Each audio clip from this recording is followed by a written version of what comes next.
Alors bonjour, bienvenue à ce volet d'introduction pour le cours d'éducation et changement social. Donc c'est une courte capsule, c'est vraiment simplement pour introduire. Évidemment, vous avez les lectures, puis je vous encourage aussi à faire vos propres recherches s'il y a des concepts que vous souhaitez davantage développer. Donc, qu'est-ce qu'on va voir aujourd'hui? On va se demander c'est quoi un changement social, comment les changements sociaux ont un impact en éducation, plus particulièrement dans le milieu scolaire, là, donc sur l'école. Comment on peut faire le pont entre des lectures qui sont plutôt différentes, comment les utiliser aussi si vous décidez de répondre à la grande question. Donc, le changement social, c'est un concept qui est polysémique. Qu'est-ce que ça veut dire? Ça veut dire que les définitions qui nous sont offertes pour ce concept-là sont très différentes selon qu'ils proviennent de la philosophie, de sociologues, d'historiens, de psychologues, etc. À peu près toutes les sciences humaines ou sociales vont proposer diverses définitions de ce concept-là. Et donc, des fois, le changement social réfère à un événement assez court dans le temps, parfois un événement plus important. Des fois, c'est simplement un phénomène social, des fois, c'est plus lié à une historicité. Donc, bon, qu'est-ce que j'ai fait? Moi, j'ai préféré la définition qui était offerte là, par Guy Rocher, qui est sociologue, et qui pour moi, va amener plusieurs éléments importants. D'abord, un aspect tout de même historique, c'est-à-dire qu'on peut délimiter dans le temps. Délimiter dans le temps, ça ne veut pas dire de prendre une année ou une date en particulier où il y a le commencement du début du changement social. Parfois, c'est possible. Dans le cas de révolution, on sait qu'il y a une date précise. Parfois, c'est un peu plus flou, mais il y a quand même la possibilité de délimiter plus ou moins précisément quand est-ce que le changement s'est entamé. À partir de ça, il faut aussi voir les répercussions, les conséquences dans le temps. C'est pas simplement un événement, on veut que cet événement-là, si on parle de changement, bien, il faut qu'il ait provoqué des changements. Donc, dans ce cas, si vous êtes enseignant d'histoire, vous connaissez probablement, ou de sciences humaines, surtout en Ontario, vous connaissez probablement les concepts de la pensée critique. Il y en a un de ceux-là qui s'appelle l'importance ou la pertinence historique. C'est ça qu'on fait, on va analyser les répercussions ou les conséquences, puis on va regarder sur qui ça a eu un effet. Et là, c'est là où vous avez l'aspect collectif. C'est pas simplement un événement qui est individuel ou qui a eu des conséquences sur un individu en particulier. On veut que ce soit lié à un groupe plus large, pas nécessairement toute la société ou toute la nation, ou encore moins de toute la planète. C'est le cas pour certains changements tout de même. Mais on veut au moins que, pour que le changement soit considéré social, qu'il soit lié minimalement à une catégorie de personnes, à un groupe ou à une communauté. Donc, les changements sociaux affectent nécessairement les structures sociales et donc les individus, mais parfois on a l'impression, surtout quand on lit des livres ou des manuels d'histoire, que c'est un peu comme tomber du ciel, hein, que les changements ont été amenés soit par les gouvernements ou simplement par la providence. Or, en général, derrière les changements, il y a des luttes sociales et c'est ces luttes sociales qui vont amener l'évolution des mentalités. Les mentalités ne changent pas du jour au lendemain sans qu'on ait provoqué des changements et que des gens aient demandé des changements. On peut penser aussi aux découvertes scientifiques, technologiques, qui ont une influence souvent assez importante dans les changements sociaux. Évidemment, l'humain ne contrôle pas tout.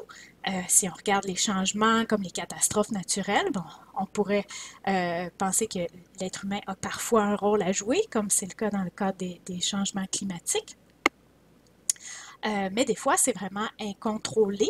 Donc, c'est pas vrai que c'est tout le temps lié aux êtres humains, mais l'être humain offre une réponse à ces changements-là. Si on regarde les inondations qui se sont produites récemment, il y a certaines personnes qui sont encore les pieds dans l'eau, bien, il y a une réponse humaine à ces changements-là, tout comme les changements climatiques, ce qu'on décide d'en faire, les humains sont derrière tout ça. Donc, il faut toujours se rappeler de cette importance du travail, du regroupement, des luttes sociales pour amener les changements sociaux. Donc, des exemples de changements importants, évidemment, ce n'est pas une liste exhaustive, il y en a beaucoup d'autres, mais vous allez voir que c'est souvent des changements beaucoup plus larges que la recherche que vous allez faire dans le cadre du travail 2, où vous allez vous intéresser à un changement très particulier, par exemple, les réseaux sociaux à l'école. Bon, les réseaux sociaux à l'école vont être liés à la révolution technologique, donc à un changement social qui est plus large. L'urbanisation, les changements démographiques, si on pense par exemple à l'importance de la pilule contraceptive ou de la démocratisation de la contraception, tout ce que ça a amené comme changements sociaux au niveau de la cellule familiale et de la façon qu'on consomme en société, etc. Donc, beaucoup de conséquences à long terme. Les changements qui sont liés à toutes les luttes féministes aussi, donc les victoires et les acquis féministes qui vont avoir changé énormément les relations de genre et c'est encore en train de se faire. Tout ce qui est la mondialisation, donc là on a un changement lié à l'économie qui vient influencer énormément d'aspects dans nos sociétés contemporaines. Des révolutions, là on est plus au niveau politique. Et donc, je conclus en disant que des événements ou des changements plus particuliers vont s'intéresser dans un vont s'insérer dans un phénomène social qui est généralement beaucoup plus large que l'événement en soi. Donc, l'école ne vit pas en vase clos. Donc, là-dessus, il y a plusieurs points de vue. Il y a des gens qui vont dire que l'école, elle subit les changements comme elle est dans la société, elle subit ce qui se passe autour, puis elle doit s'adapter. Il y en a qui disent que l'école fait partie prenante des changements en amenant par exemple l'éducation à la citoyenneté. On pourrait même avoir l'idée qu'elle participe activement, qu'elles entraînent, que les écoles sont là à entraîner des changements.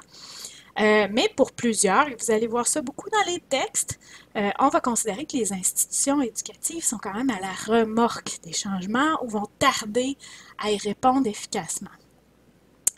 Donc, c'est différents points de vue, puis évidemment, ça dépend du changement dont il est question, ça dépend du contexte, ça dépend de chaque institution, chaque acteur même va avoir des réponses différentes par rapport à ces grandes questions-là. Donc, si on va au texte que vous avez à lire pour le volet 1, vous en avez un premier qui est de Verhoeven. Et là, honnêtement, il faudrait que je demande à mon assistante de recherche qui est d'origine belge. Je ne suis pas certaine que je prononce bien les noms. Donc, je suis désolée si je ne les prononce pas bien. Vous pouvez me corriger. Donc, Verhoeven, c'est un texte de 2015. Ça va s'intéresser à 3 aspects plus particulièrement. Puis là, on pourrait lier chacun de ces aspects-là à un changement social un peu plus large. Donc, là, au niveau de la relation pédagogique, bien, elle va lier ça à un mouvement d'individualisation ou d'individualisme qu'on observe au niveau social. Le rapport au savoir, aux contenus qui sont présentés à l'école, bien là, il y a vraiment l'importance des changements technologiques, donc la révolution technologique, l'impact de choses comme Wikipédia. Donc, on a un accès toujours plus facile à des connaissances et donc, en ce sens-là, qu'est-ce qu'on doit faire en classe? Est-ce que c'est encore d'apprendre des contenus et des connaissances ou on doit bouger vers quelque chose d'autre? Donc, ça, c'est un questionnement qu'on va avoir ici et que vous allez avoir si vous lisez Bouon aussi. Et finalement, au niveau de la structure scolaire, est-ce que l'école, même l'environnement scolaire, est-ce qu'il est adapté au monde qu'on pourrait dire un monde post-industriel? Donc, c'est des grandes questions qui sont là. Il faut vraiment lire le texte pour mieux comprendre les propos de Verhoeven.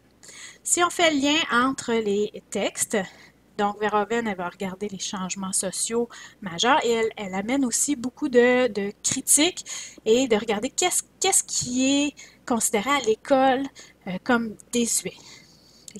Donc, quelles sont les critiques qui sont les plus communes par rapport aux institutions scolaires. Bouon, lui, c'est plus spécifiquement dans la classe, se poser des questions sur quels sont les savoirs. Là, il y a une petite faute d'orthographe, vous m'en excuserez. Donc, quels sont les savoirs à privilégier? Donc ça, c'est très intéressant. Je vous ai laissé le choix hein, de lire Bouon si vous étiez plus au niveau de l'enseignement ou Drellens, là encore une fois pour la prononciation, je ne suis pas certaine si vous vous intéressiez plus à l'administration scolaire ou à la gestion des organisations.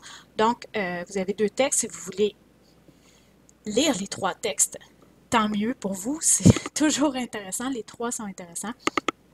Mais évidemment, je demeure consciente du temps qui est précieux. Donc, si vous regardez Drellens, bien là, lui, il s'intéresse plus au niveau, par exemple, des réformes, des grandes réformes dans chacune des provinces. Au Canada, par exemple, on a vécu assez récemment des réformes où on va en vivre encore dans les prochaines années. Qu'est-ce qui fait que ça fonctionne ou pas? Est-ce qu'il y a réellement des résistances? Comment on peut comprendre ces résistances-là? Quels acteurs résistent et est-ce qu'ils ont raison de le faire et pourquoi? Donc, tout ça dans une logique de changement qui affecte l'école au travers des réformes. Donc, qu'est-ce que vous faites avec ces lectures-là quand vous voulez procéder à écrire un billet? Bien, il faut vous demander, par exemple, quand on lit Verhoeven, moi, qu'est-ce que je pense de toutes ces critiques-là? Est-ce que je m'y retrouve? Est-ce qu'il y a des choses que je trouve intéressantes, exagérées, etc.? Vous pouvez aussi évaluer, est-ce qu'il y a des changements là, qui sont nommés dans ces textes-là qui vous intéressent un peu plus particulièrement? Donc ça va guider vos choix pour les travaux. Puis à faire des liens entre ce que vous vivez, vous, dans vos milieux respectifs, ou si vous n'êtes pas dans le milieu de l'éducation, bien, à faire des liens avec votre expérience scolaire ou l'expérience scolaire de vos enfants. Donc, à aller regarder et faire des liens théorie-pratique.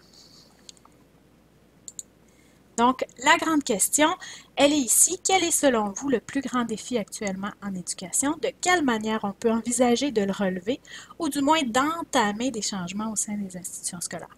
Pour répondre à la question, c'est un billet de blog. Donc, il faut qu'il y ait une petite partie personnelle. Je veux sentir que vous êtes là, que vous faites des liens avec vos expériences et que vous partagez ça avec vos collègues.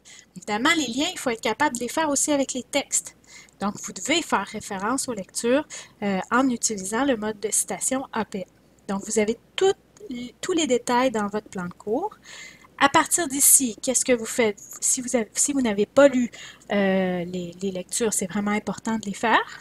Et vous avez aussi plusieurs éléments supplémentaires. Vous pouvez aller voir, par exemple, à la fin du volet, là, il y a une vidéo qui risque de vous intéresser, qui est aussi à prendre avec un grain de sel, c'est-à-dire que c'est une critique, c'est une vidéo qui s'est partagée beaucoup, mais il faut rester critique par rapport à ce type de vidéo-là aussi. Je l'ai mis là puisqu'il est intéressant, puis pour provoquer les discussions aussi.